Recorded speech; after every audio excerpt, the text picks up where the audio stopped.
எது பொய் எதுன்னு தெரிஞ்சிச்சு. இதுக்கெல்லாம் நான் பயப்படுவோம் கிடையாது இல்லையா. எதுதான் அது அப்படி கவர்மெண்ட் அஃபிஷியல்ஸ் எனக்கு கொடுத்துக்கிறாங்க தவிர நான் ஒன்றும் இது பண்ணல. அவங்களே ஈஸ்வர்ட் பண்ணாங்க. இப்போ அவங்களே இல்லைன்றாங்க. இது என்னன்னே நான் வந்து கோர்ட்டில் வந்து என்ன ஆகுது, நான் அங்கே நான் நியாயத்தை நான் இது பண்ணுறேன். ஸோ இவங்களோட இது என்ன அது அதான் அவங்க இது இந்த இதில் இன்டர்ஃபே ஆகிடக்கூடாது. கேட்கக்கூடாதா? இல்லை, நான் உங்களுக்கு ஏன்னா உங்கள் மெசேஜை நான் பார்ப்பேன். இந்த மெசேஜ் நான் மட்டும் இல்லை, எல்லா ஆஃபீஸிலும் பார்ப்பேன். இப்போ அவருக்கு ப்ராப்ளம் அவர் சொல்கிறாரு. இப்போ என்கிட்ட யாரோ 4 பேர் வந்து சொல்கிறாங்க. ஏன்னா அவங்க வந்து இந்த ஊரில் நீ கொஞ்சம் நல்லவனாக்குறியன்றது சொல்கிறாங்களோ, நீயும் ஒரு எம்எல்ஏ இருந்தும் தானே, உனக்கும் நாலேஜுக்கு தான் செக் பண்ணுறது கூட வந்திருக்கலாம். அவங்க கேட்கும்போது அவங்களுக்கு நான் செய்ய வேண்டிய என்னுடைய கடமை என்ன தானே செய்தேன். நான் ஏதாவது வேறு ஏதாவது தப்பு செய்தேன், கேடிஏ கமிஷனர் அது பர்மிஷன் கொடுத்துக்கிறியான்னு கேட்டேன். அவர் என்ன சொன்னார், சார் போகஸ் டாக்குமெண்ட்டை கொடுத்து அவங்க ஃபைல் பண்ணிக்கிறாங்க. அதுக்கு முன்னே அவங்க இருந்தவங்க அதுக்கு போகஸ் டாக்குமெண்ட் மேலே பண்ணியிருக்காங்க. நான் செக் பண்ணி பார்த்ததுனால அது போகஸ் சார். நான் கமிஷனர்கிட்ட பேசிட்டு லெட்டர் எழுதுகிறேன், என்ஓசி கேன்சல் பண்ணுறேன். அதான் அவர் சொன்னேன். அது பிரகாரம் கமிஷன் என்ன பண்ணுறாரு, அங்கேருந்து என்ஓசி வந்துச்சு, இது போகஸ்ன்னு சொல்லி நான் கேன்சல் பண்ணுறேன் அவர் சொன்னார். இதில் என்னுடைய ரோல் என்ன ஆகுது நீங்கள் சொல்லுங்க. அதுக்கப்புறம் இவங்க ஏரியா கவுன்சிலர் வந்து சைட்டு கேட்டார், நான் கொடுக்கல அப்படின்னு சொன்னார். அப்போ அதுக்கு என்ன பண்ணணும், அவங்க கவுன்சிலர் டிஃபேமேட்டரி ஃபைல் பண்ணணும். என் மேலே இந்த மாதம் டேமேஜ் பண்ணிக்கிறாங்க, டிஃபேமேட்டரி ஃபைல் பண்ணணுமா இல்லையா? அது உங்கள் கவுன்சிலர் பண்ண சொல்லுங்கள். டிஃபேமேட்டரி போலீஸில் ஒரு கம்ப்ளைண்ட் கொடுக்க சொல்லுது, நான் எப்போ சைட்டு கேட்டேன், நான் எப்போ லஞ்சம் வாங்கி கொடுத்தேன், லோகாயத்துக்கு கொடுக்க சொல்லி டிஃபேமேட்டரி ஃபைல் பண்ணுறேன். அதான் பிடிச்சிருக்கு இல்லைங்களா? இப்போ என்ன கொடுத்தா இந்த டிஎஸ்எஸ் நாங்கள் தலித்துக்காரு, நீங்கள் உங்களுக்கு நல்லா தெரியும், அம்பேத்கர் பார்க்கில் வந்து எடுக்க சொல்லிட்டாருன்னு.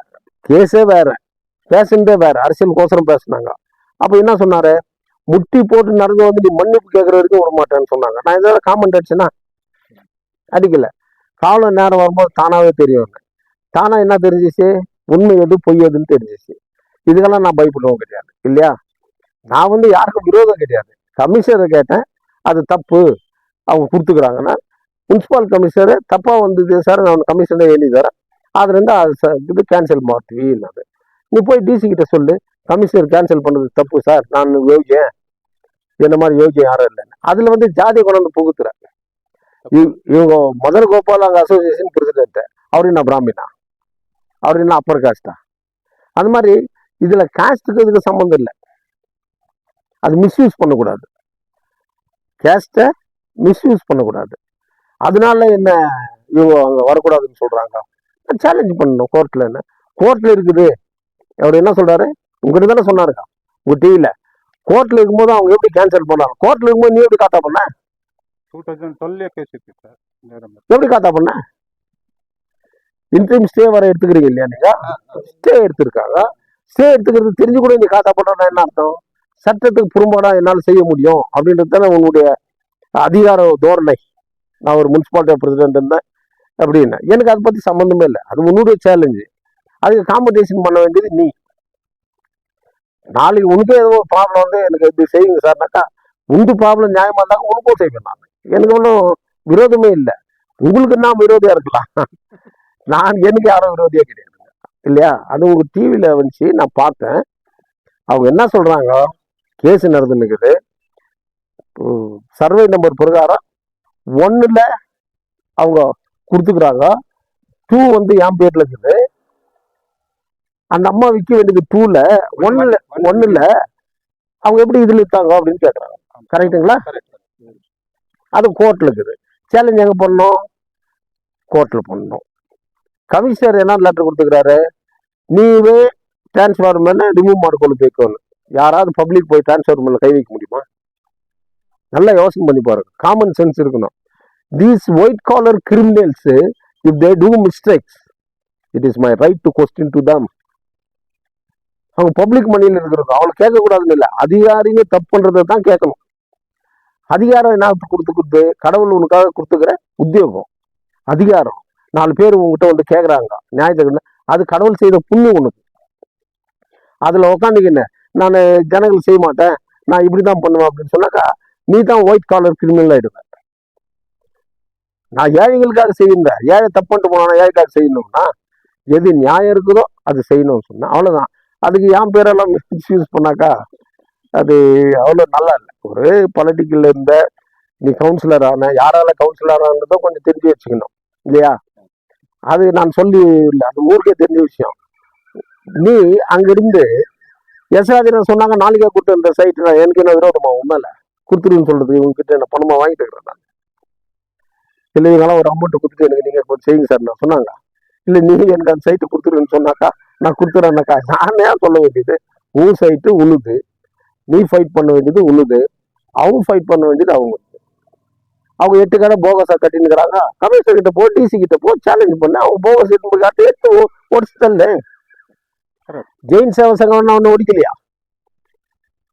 ஜெயின் சேவா சங்கம் முனிசிபாலிட்டி ப்ராப்பர்ட்டி எங்களுக்கு கொடுத்துக்கணும் அண்டர் கிரவுண்ட்ல இருந்து ரெக்கார்ட் செட்டுனார சொல்லி சுசிலா தேவி சிக்னேச்சர் இவங்க போகஸா பண்ணாங்கன்னு சொல்லி ப்ரூவ் பண்ணி கவர்மெண்ட் பிரின்சிபால் செக்ரட்டரி ஸ்பாட்டுக்கு வந்து சப்ராஸ்காரன் போதும் டெமாலிஷ் பண்ணுவேன் நான். ஸ்கூல் படிக்கிற பிள்ளைங்களுக்கு காம்பவுண்ட் போட்டு ராவோடுறாவும் எல்லா ரவுடிகளுக்கும் பணம் கொடுத்துட்டோம், எல்லா அரசியல்வாதிகளுக்கும் பணம் கொடுத்துட்டோம். நாங்க என்னையும் சேர்த்து தான் அரசியல்வாதினா அந்த ஒரே காரணத்துக்காக டிசி கிட்ட பேசிட்டு மறுநாள் காலையில 6:30 மணிக்கு அது இருக்கிறான் இல்லையான்னு பார்த்துட்டு அப்புறம் நான் சென்னைக்கு போகணும். பிச்சுத்தல்லாம் இல்லையா? எல்லாரும் வேலைக்கு வாங்கலாம். எஸ்ராஜ் வேலைக்கு வாங்குறது ஒரே ஒரு ஆளால் தான் முடியும். எங்க அம்மாவை என்னை பெற்றவர் தான் என்ன வேலைக்கு வாங்க முடியும். வேற யாராலும் வேலைக்கு வாங்க முடியாது. எந்த வேலைக்கும் நான் போறவனும் கிடையாது. அதனால அவங்க கானூன் பிரகாரம் காத்தா இல்லை, அவங்க அசோசியேஷன் வச்சுருக்கிறீங்க இல்லைங்களா? உங்க அசோசியேஷன் பிரகாரம் என்ன காரணம் இருக்குதுன்னு போலீஸ் ஸ்டேஷன்ல போய் ஒரு கம்ப்ளைண்ட் கொடுங்க. சார் எங்களுக்கு இந்த மாதிரி பயமா இருக்குது, எங்களுக்கு ட்ரபிள் இருக்குது, இப்படி இருக்குது உங்களுக்கு தோணுச்சுன்னா நீங்க அதானே என்கிட்ட சொன்னீங்க. ரவுடிசம் பண்ணுவாங்க சார், மற்றபடி எங்க மேல என்ன கோபமா வருவாங்கன்னாக்கா போலீஸ்ல போய் ஒரு பாதுகாப்பு கேளுங்க. போலீஸுக்கு அதெல்லாம் நான் எடுக்க மாட்டேன்னு சொன்னாக்கா ரைட்டிங்ல கொடுங்கன்னு கேளுங்க. சிசி கேமரா வச்சுக்கிறாரு, புரியுதுங்களா? இப்போ ஒருத்தர் பெட்டிஷன் கொடுக்குறாரு, எஸ்ஐ எடுத்துக்க மாட்டேங்கிறாரு, இன்ஸ்பெக்டரும் எடுத்துக்க மாட்டேங்கிறாரு. அவங்க என்ன பண்றாங்க, டிஎஸ்பி கிட்ட கொடுப்பாங்க, எஸ்பி கிட்ட கொடுப்பாங்க, அவங்களும் எடுத்துக்க மாட்டாங்க.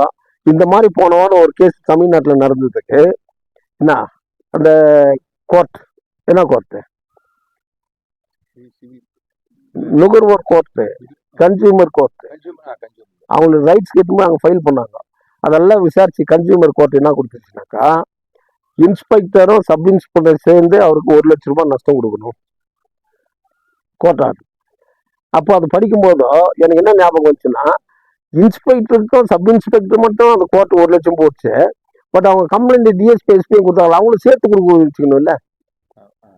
இந்த கேள்வி தான் நான் கேட்குவேன். இப்படி கேட்கும்போது அவங்க ஹையர் ஆஃபீஸருக்கு நாங்கள் வந்து பெரிய பெரிய ஆஃபீஸர்ஸ் இவங்க கேள்வி யார் பெரியவன் சின்னன்றதெல்லாம் கிடையாது. சட்டம் எல்லாருக்கும் ஒன்று. நான் ஐஏஎஸ் படிச்சுக்கிறேன், ஏ ஃபார் பேபின்னு எழுதுவேன். நான் ஐபிஎஸ் படிச்சுக்கிறேன், ஏ ஃபார் கேட்டுன்னு எழுதுவேன். அப்படின்னா ஆகாது.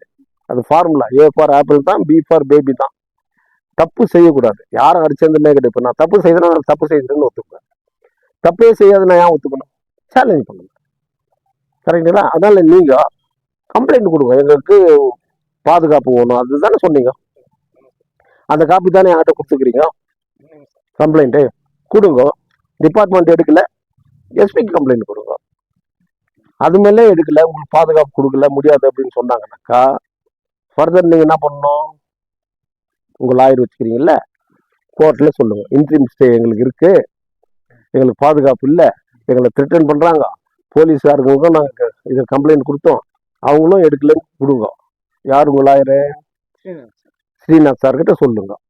அவர் அது மேல என்ன கிட்ட கோர்ட்ல ப்ரொடியூஸ் பண்ணுவாரு, கோர்ட்ல சொல்லுவாரு, ஜட்ஜிக்கும் சொல்லுவாரு, இந்த மாதிரி இது அவங்களுக்கு ஒரு பாதுகாப்பு கோர்ட்ல கூட கேட்கலாம்.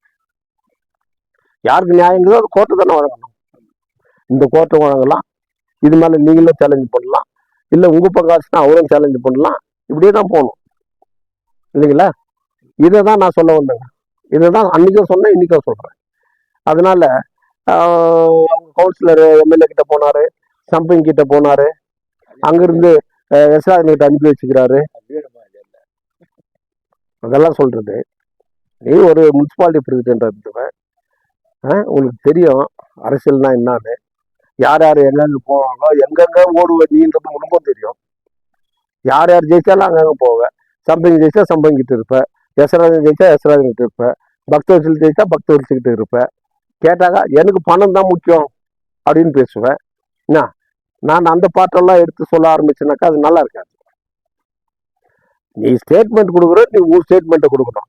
என்கிட்ட 1000 பேர் வரான், சார் எனக்கு இந்த ப்ராப்ளம் இருக்குது, நீங்கள் சால்வ் பண்ணல, தப்பே ப்ராப்ளத்தில் நான் சால்வ் பண்ண போறேன்னு நீ மேலே சேலஞ்ச் பண்ணணும் இல்லைங்களா சார்? அந்த சேலஞ்சு உங்கள் கவுன்சிலர் பண்ணணும். இப்போ உங்கள் கவுன்சிலர் மேலே அவர் சார்ஜ் பண்ணுறாரு, அது பண்ணுறது கரெக்ட் தானே? என்ன சைட்டு கேட்டால் நான் கொடுக்கலன்னு இந்த மாதிரி ஜனங்களை தூண்டி விட்டுனுக்குறான் அப்படின்னு சொல்லிக்கிறாரு இல்லை? நீ என்ன பண்ணணும், கவுன்சிலரு என்னுடைய இமேஜ் போகுது, நாளைக்கு நான் கவுன்சிலர் நின்னாக்கா அந்த ஏரியாவில் என்ன நினைக்குவான், சேலஞ்ச் பண்ணி நீ கம்ப்ளைண்ட் கொடுக்கணும். நீ கோர்ட்ல ஃபைல் பண்ணணும் 499 500 மேல டிஃபேமேட்டரி. யார் செய்யணும் அந்த வேலையை? கவுன்சிலர் செய்யணும் இல்லையா சார்? இவ்வளவு தான் நான் சொல்லி கொடுக்க முடியும். நான் போய் தலையை வச்சுக்க முடியாது. வேற ஏதாவது நீங்க கேட்கணும்னா கேளுங்க. நேற்று பேட்டி எடுத்தீங்க இல்லைங்களா சார்? கேளுங்க, உங்களுக்கு என்ன சொன்னாரு, அதுக்கு நான் என்ன பதில் சொல்லணும்னு எதுக்கு கேளுங்க.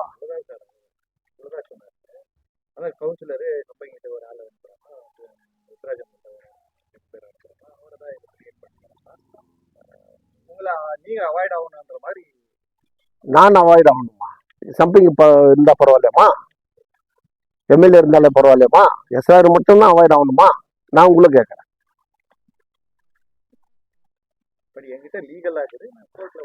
அது பார்த்துக்கிட்டு நான் ஏன் அவாய்ட் ஆகணும்? நான் not only politician, I am an advocate. It is my bound to protect the innocent, the ignorant people who are in the right path. For them, I can challenge where? In the society, in the public, in the police station. Apart from that, I can challenge in the court also. I have that right. அதனால தான் எனக்கு அம்பேத்கர் படிக்கிறான்னு சொன்னார் இல்லை? அவர் சொன்னதுக்காக கொஞ்சம் படிச்சுக்கிற இல்லையா? அதனால நான் அவாய்ட் ஆகணுன்றது அவசியமே இல்லை.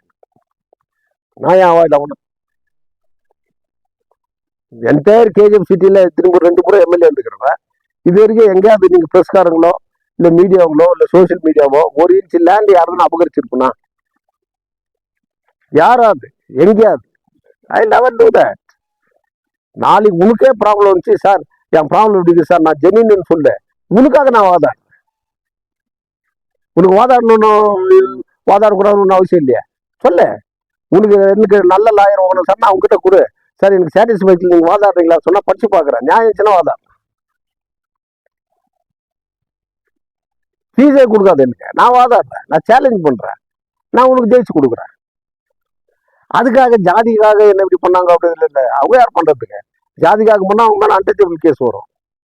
அதை போலீஸ்கார் நான் அந்த ஜாதிக்காரங்க போய் நான் வாங்கினேன் அப்படின்னா சப்டிவிஷன் கூட சேலஞ்ச் பண்ணி கேஸ் புக் பண்ணணும். ஒரு ஜாதிக்காரன் நீ யார் ரிஜிஸ்டர் பண்ண நான் கேட்குவேன். ஜாதிக்கும் இதுக்கும் சம்பந்தமே கிடையாது.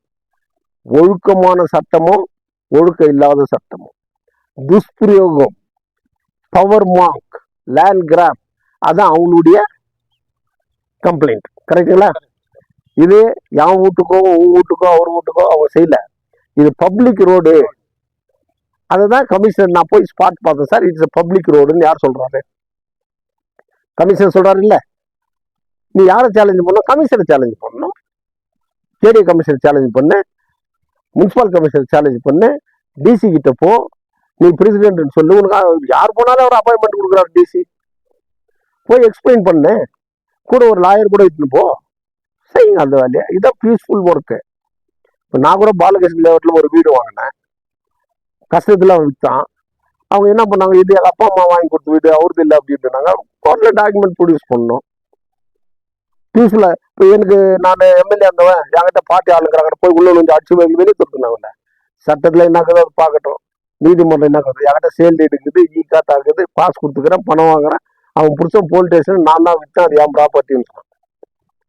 இத்தனை வருஷமா 2 வருஷமா எனக்கு வட்டிக்கும் கொடுக்கல, வாடிக்கையும் கொடுக்கல, வீட்டையும் காலி பண்ணல, ஆம் ப்ராப்பர்ட்டியில் அவங்க லீஸ் வாங்கி துண்ணுக்குறாங்க. எந்த வகையில நியாயம்? வேற எந்த அரசியல்வாதியை விட்டுருவானா? உள்ள கொஞ்சம் அடிச்சுனாத்துக்கு தூக்கி போட்டிருப்பான். நான் அந்த வேலை செய்ய விரும்பல, ஏன்னா எனக்கு அவ்வளவு சக்தி இல்லை. என் பார்ட்டிக்காரன் பண்ணாவே அது தப்புன்னு நினைக்கிறேன். என் பார்ட்டிக்கார வச்சு அந்த வேலை செய்யலாமா? என் கேஸ கோர்ட்டில் நடந்துன்னு